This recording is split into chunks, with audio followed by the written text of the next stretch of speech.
Hello and welcome to Perspectives, where we take a deep dive into the issues of the day and where we take a look at people's opinion on such issues. My name is Ruth Osime.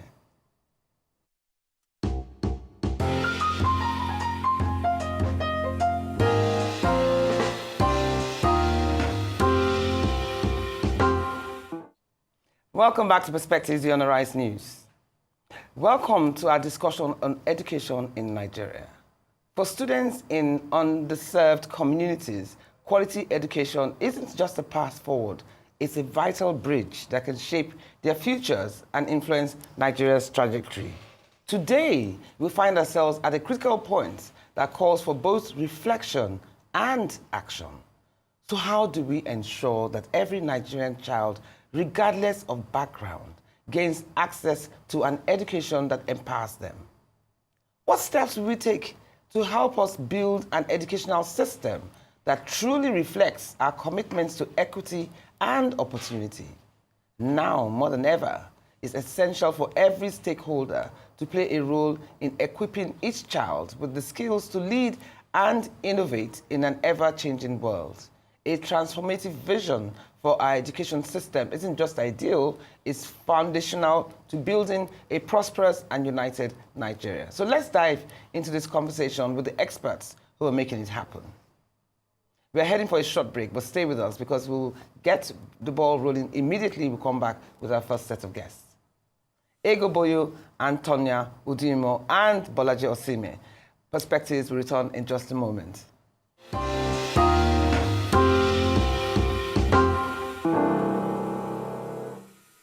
Welcome back to Perspectives, the On the Rise News. Let us get to meet our distinguished guests, starting from Boyo,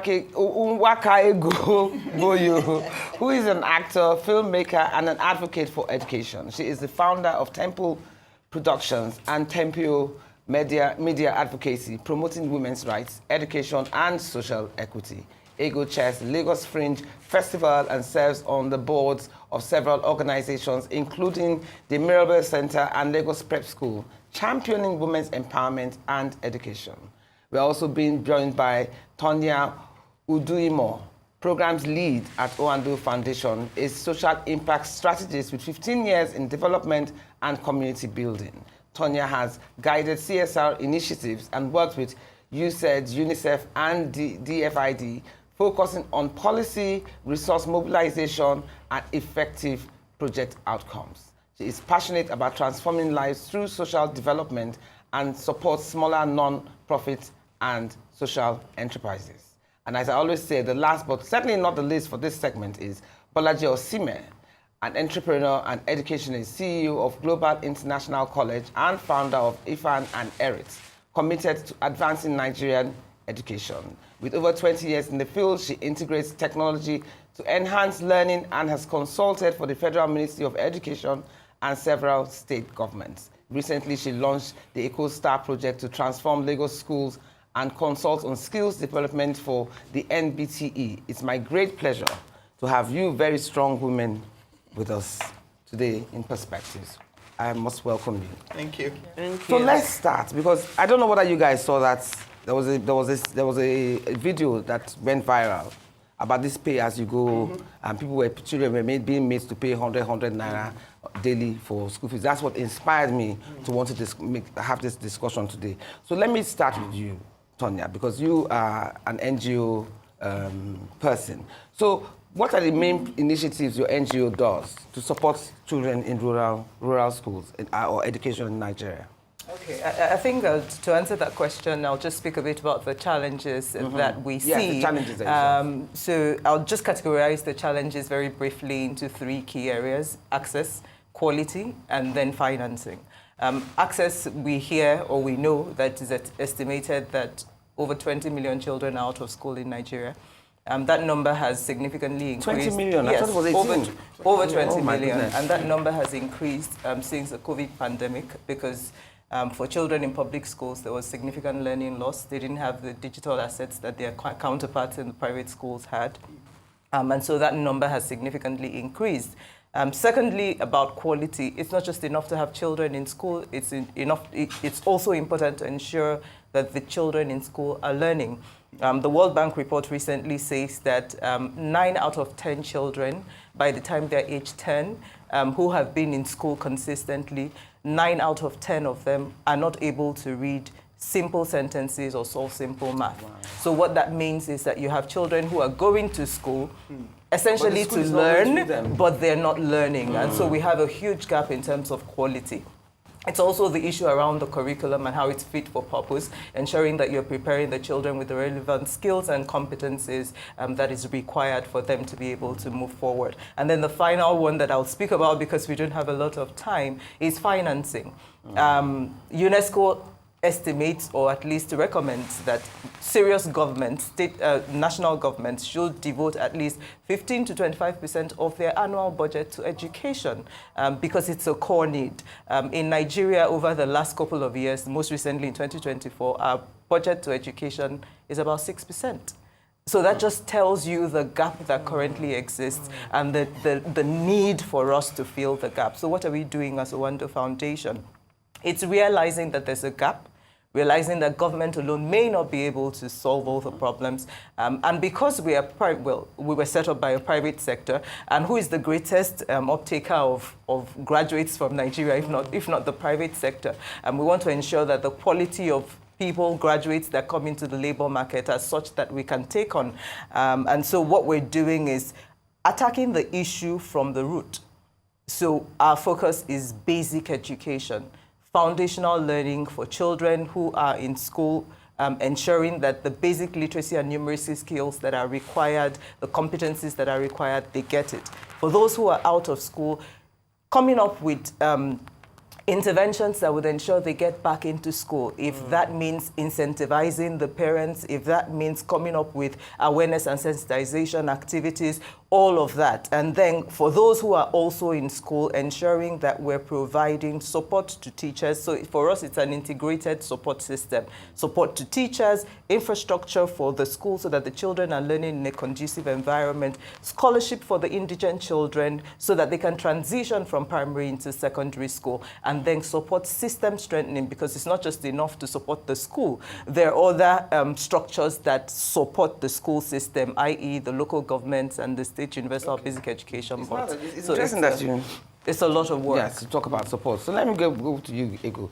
What about community and parental involvement? What can parents and local communities do more in supporting education? How can they become more engaged in the growth of the students? I mean, I think that the parents, we would encourage the parents to support the children. We need to emphasize to the parents the value of education, the importance of educating their children.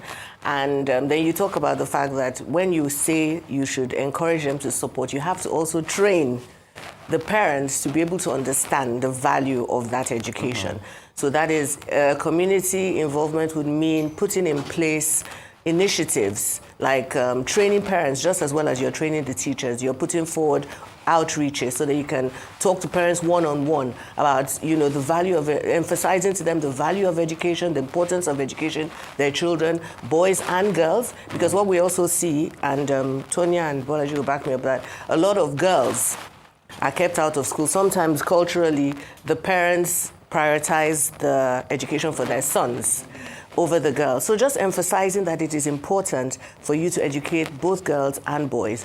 And then putting in initiatives mainly, setting up training colleges or training centers in your community, helping your community by maybe supporting a child or the entire school.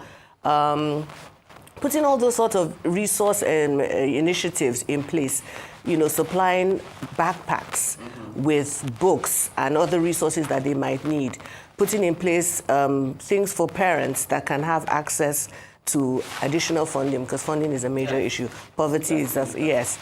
So putting those initiatives, that's what a community, the local communities can do in concert with NGOs, do all of that. Because for a lot of parents, it's also that lack of support. You say, I should send my child to school, but there's not enough financing in the family. Therefore, they're sending their children off to work because their children also, that money is helping to support the family. In some cases, it's also helping as caregivers. So you have to make sure that whatever you're doing is also training, I keep using the word training, but training the parents in terms of preparing their minds to understand the importance of making sure their children go to school. And then when they do understand that importance, putting initiatives in place to support them, you know. So I think that's one of the things that local organizations, NGOs can do together and work with parents to, you know, support that. Because, you know, earlier on when we were outside, we were talking about alumni. Yes, and how exactly. most of these schools are being sustained by the alumni action. alumni, and you know, and which really makes one wonder that, so if without that, you're saying that this school cannot continue based on the school fees that they get. Absolutely. Yeah. Which now also brings me to the issue, Bolaji, of trying to bridge the gap in terms of quality of education between rural schools and private schools. How, as an educationist, how would you advise that gap be bridged? Okay, that's a very critical question. Just like Tonya said, a lot of students are getting into school, but they're not getting quality education. Because when you look at public schools, unfortunately, with the kind of money that has been pumped into it, it hasn't actually gotten into what they're supposed to do. They spend a lot of money on infrastructure. Yes. So they don't look at the quality of the teachers. And a lot of schools do not have textbooks. You know, so how do you learn without textbooks? There was a survey that was done a few years ago by DFID. And that survey came out in Lagos that 18,000 schools, private schools, as compared to 1,600 public schools are providing education in Lagos to Lagos students. And then the survey went on to say that it has saved government 377 billion naira because the cost of education per head, they calculated it. Then it was 7.5 million students who were in school in Lagos. Out of that, it was only about 2 million in Lagos State that were in public schools, and the rest were in private schools. So the point now is that the private schools are educating everywhere in Nigeria. They're educating Nigerians. But the challenge is, it is so expensive to educate because you have to get the quality teachers, you have to get quality material and all of that. So there's some, I'm very excited about some things that have happened in the past, like for example, Bridge Academy. Bridge Academy does 100 naira per day. Bridge Academy is an American NGO. So they are part of the EduBest. They were the one that did EduBest and Ecos Excel in Lagos. So they got involved. So what they do is that on their tablets, they have scripted lesson plans, digital notes, everything that a teacher needs. So a teacher goes into classroom. So the quality that we are providing in our private schools is all on the tablet. And the student can come to school on 100 naira a day, 6,000 naira per month. And that immediately improved the results from the schools. So it's a question of, okay, how can we use technology? It's very expensive to buy books. It's very expensive to train teachers, but what Bridge Academy and then Omega Schools in Ghana did was let us train the teachers. As a teacher goes into the classroom, he opens his tablet, there's a video that trains him and says, this is what you do, this is how you teach, this is what you teach. So that would automatically improve the quality of teachers themselves. So there are ways to do this thing in Nigeria. You know, 20 million out of school shouldn't be out of school. If we can use technology to be able to reach and then scale. So now that you're talking about this, Tonya, can you share some exciting stories about notable achievements that you've had with your NGO? Okay. Whenever we speak about education, I'd like to personalize because I always say proudly that I'm a product of the public education system in Nigeria. I went to federal government college. And when I look back at the quality of education I had back then, and I ask myself, if I have a child today, would I proudly send my child to a federal government college as it is today? The answer is no. And we all know why. So for us as a foundation, the key areas where we've intervened, I'll talk about the two key areas. I'll talk about the scholarship that we support for children who are indigent but need to transition. So there's this young boy, I always like to use him as an example. We met him in Daura. Daura is in Katsina State. He was in one of our adopted schools. So the model that we run for our interventions is called the Adopt a School program, even though we've transitioned to Lenovate. And Adopt a School is just go into local communities, especially rural communities, adopt a school and do an integrated and holistic improvement within the school. And so this young boy, from primary 5, 6, he, of course, got into the scholarship program and then transitioned into secondary school. At the point, it was a case of the father was contemplating, because there are, of course, many of them. He was the first child, but then he had other siblings. Should he continue with his education, or should he just come back home and continue with the farming support so that there's there's money for the family to be able to proceed? But we encouraged him and told him we will provide all the support that was needed for the child to continue in school. And you could tell that this was an extremely bright child. His name is Mustafa. Mustafa went on to finish his secondary education, got into ABU Zaria to study civil engineering. By the way, the foundation has been around since 2011, so we are over a decade old. Got into university, ABU Zaria, to study civil engineering. And I'm proud to say that he's in his final year now, at a CGPA level of 4.8. Wow. So he's about to finish with a first class. I just wonder what would happen to the family if that opportunity was not provided. So for me, it's not in the numbers. It's realizing that these are human lives that you are impacting, and that one at a time is able to cause a ripple effect. That's just an example. Okay, Ego. Considering some parents are facing challenges, especially in rural areas, in paying school fees and what have you. The same thing also applies to parents who have children in private schools. So there's the alternative of 100 naira per day for the rural ones. What kind of suggestion would you make for private schools to enable parents face these challenges better? That's a tough one. That's a tough one, because there are some parents who are removing their children from private schools to public schools. And homeschooling. Oh, you hear that? Well, I mean, it depends on each individual school and what, sort of interventions they have in place for parents who are experiencing financial situations like this. There are ways of either paying monthly or quarterly. So each individual school has their own. But there are measures that are taken, and it all depends on the individual school. It's difficult to say to someone or to say to a school that you should implement these sorts of things without any additional support. Because like the Bridge School that she's mentioned, they have a lot of support. They have support from NGOs. So their because when you say that to a private school, for instance, you know that majority of them, their school fees are what sustains the school. They pay the staff salaries from those school fees. They buy resources for the school and develop the infrastructure. So when you have an unsteady income, because that's what it will be, the money coming in is not in the same stream that you would expect or that you had used to make your plans, it is very difficult to then say, look, without any additional support, can you do this? I mean, I would encourage them to do as much as they can, but of course it all depends on each individual school's plan. The great thing, as Bolaji has said, is about schools like this, the Bridge, and there's one called Alpha, which are offering these sort of services. And if more schools can offer that, but then again, it comes down to the additional support that they would get. If you have NGOs, international NGOs, and all sorts of initiatives like that, supporting them, then the focus for them would not be just, making sure that they get that money to pay salaries and co. They can focus on making sure that the children get a quality education at that discounted rate, and then use the money when they do get it for the plans that they might have. So it's tricky. Depends on the school. Yeah. Okay, it's good that you mentioned the guy.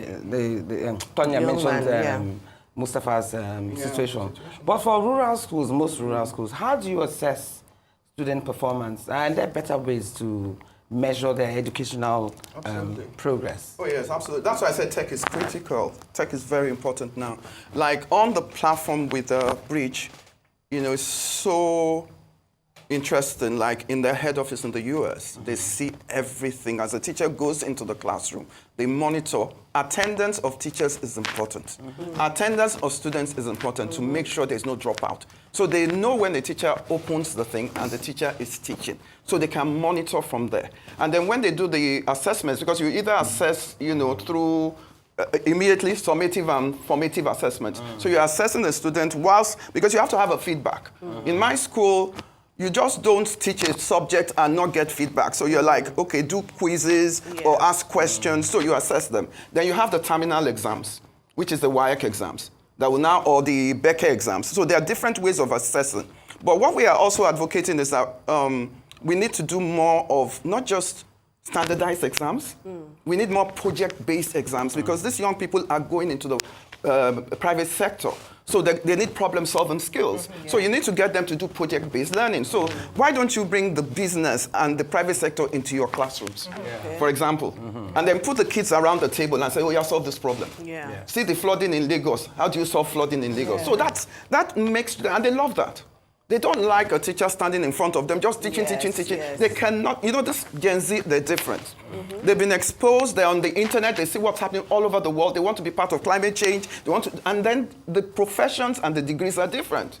So it's not the law and the doctor now. It's now like content, digital marketing, AI, everything has just opened their eyes. So we need to be cognizant. We have to take that into consideration. And that's why I said using tech, interactive tools and all of that to make sure that the students are learning, but they're learning for the 21st century. It's good that you said that. Because, Tonya, have you guys, as your NGO, been involved in any of such projects, like maybe having competitions or putting things in place that can test their minds? Absolutely, yes, we do. So even though the core of our support is to the public schools, public primary schools, and the government largely regulates the curriculum and content that's delivered at the public school level. One of the things we're also, beyond the literacy and numeracy foundational skills that you provide for children, is also ensuring that they're prepared for 21st century problems, especially climate-sensitive issues. And so there's a project that we're currently running in Lagos and Plateau State. It's called the Clean Our World Project.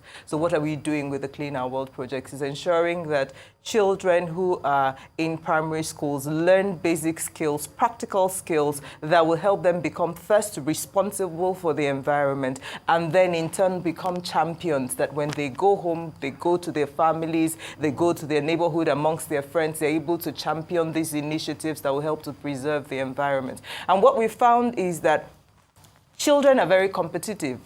When you set up projects that require a lot of practical hands-on learning, so there are upcycling skills that they take on that make them use their hands. There's gardening in school, which was something we used to have that is no longer, I understand.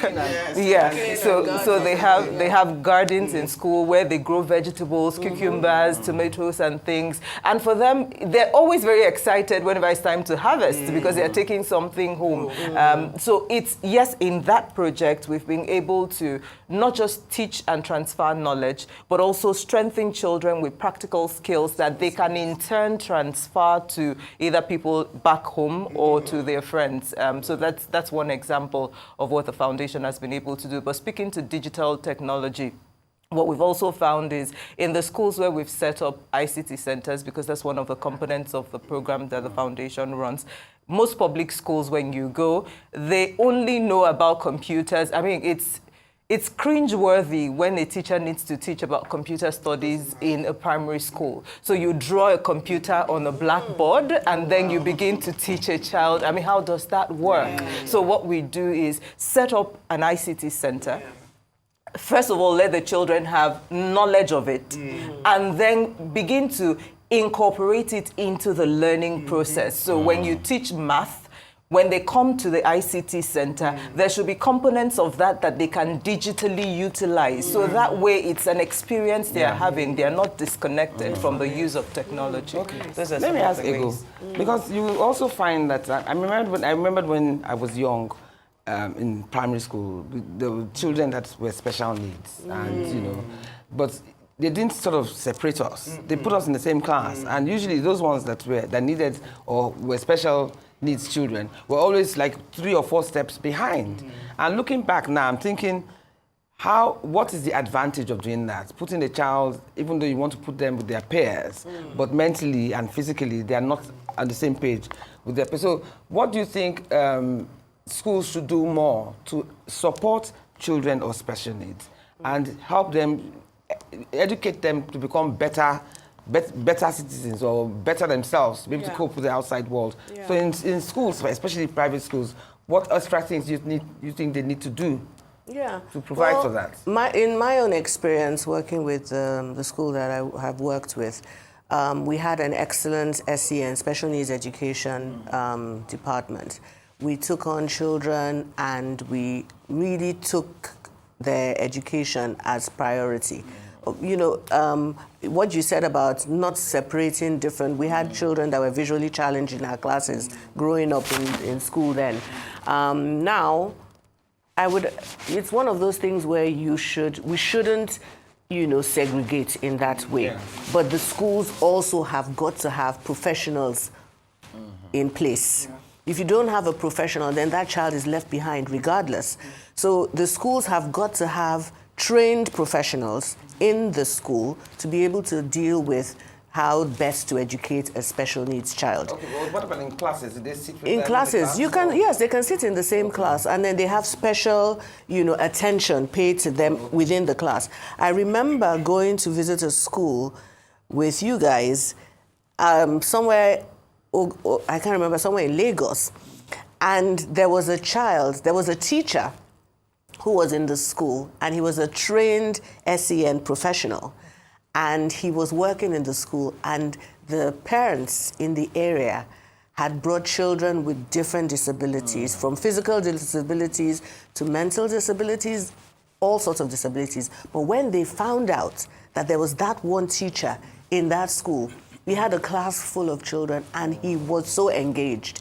And he came out he had trained as a teacher, and then he had expressed an interest in special education and been trained, but he had not had an opportunity until until you guys, Wando Foundation adopted that school, and he was brought to the fore, and he transformed the lives of those children in that community because of the special attention that was paid to them. He brought out skills and latent talents that they probably their parents didn't know they had.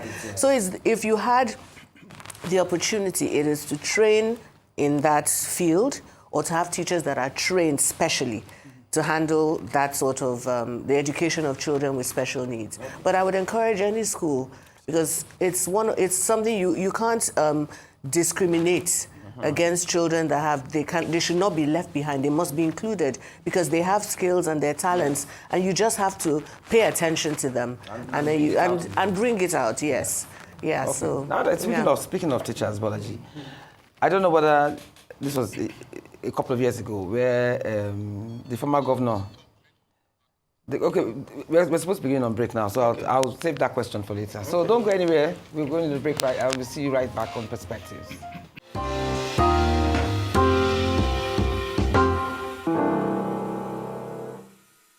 Okay, first and foremost, we have to sort of. I want to ask you, Bolaji. The quality of teachers. I don't know if you remembered one incident where a former governor was asking the teacher to read a statement and she could barely string the words together. So how do you maintain the quality of teachers to ensure that our students are being trained by the best hands? The teachers have to be qualified. I think TRCN is the MD that is in charge of qualifying, making sure teachers are qualified. We're doing something now. We're partnering with Abia State, and we're training teachers right now. In fact, we're going on Sunday to train secondary school teachers. So what we do is that we train master trainers. So we look for the best in the public schools who can train very well. We train them because there are 9,000 teachers. So so that's one of the challenges that happens, is that how do you cascade training? So we're going to train people in the system. They're very good. Then they're going to train everybody else. But that training is continuous all throughout the year. So that way you maintain, because what we started with, we did a baseline. We saw where the teachers were at.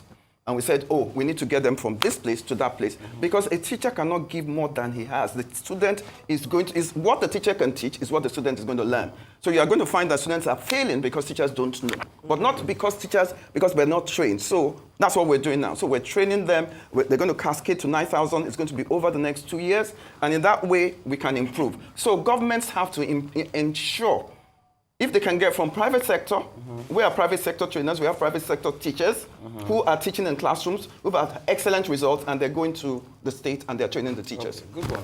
So what about you, Tonya? What are you doing with the government? Do they work hand in hand with you for some of these projects? Can you tell us? Yeah, absolutely. So because we work solely in public schools, we can't do that without the state, because they're the owners of the school, and both the state and the community. And because the model that we run is one that requires collaboration for sustainability. We won't be in these schools forever, so it's important that we carry the government along. But what we found, two key areas that we've had challenges working with government, and we're significantly finding ways to bridge the challenge, is in the area of accountability. So it's not just enough to put in resources. You want to ensure that government as a counterpart contributor is accountable in terms of resources that you provide. And then the second one would be ensuring that there's the heartfelt commitment to do what government says it will do. Because if that commitment is not there, then we will not be able to Ego, the last move question forward. for now, for this segment. What about parents? What advice do you have to give to parents whose children are choosing to go the unconventional path in their career and what have you? So most parents would think, oh, after I spent so many tens and tens of thousands of pounds or dollars on you, you now want to go and do maybe music or something in the art industry, creative industry. What advice would you give to parents with situations like that? I would say let them. I mean, I'm the wrong person to now try and advocate for not going that route because that's the route I went. Yeah. I would say support your children. Let them go with what they, where their heart desires. I would insist, of course, on them being educated anyway. You can, if you're going the music route, there's nothing that stops you from getting a degree in music. If whatever route you're going, you can still go and have a degree in that. Exactly. There are degrees in all of these subjects. So I would encourage them, and I would say to parents, let your children go and focus on their dreams. Thank you so much. Thank all you. Three of you. Thank you, Osime. Thank you, Tonya. And thank you, Ego Boyo, for a very combative and quite intriguing discussion this morning. Yes. We hope to see you again. Thank you. Okay.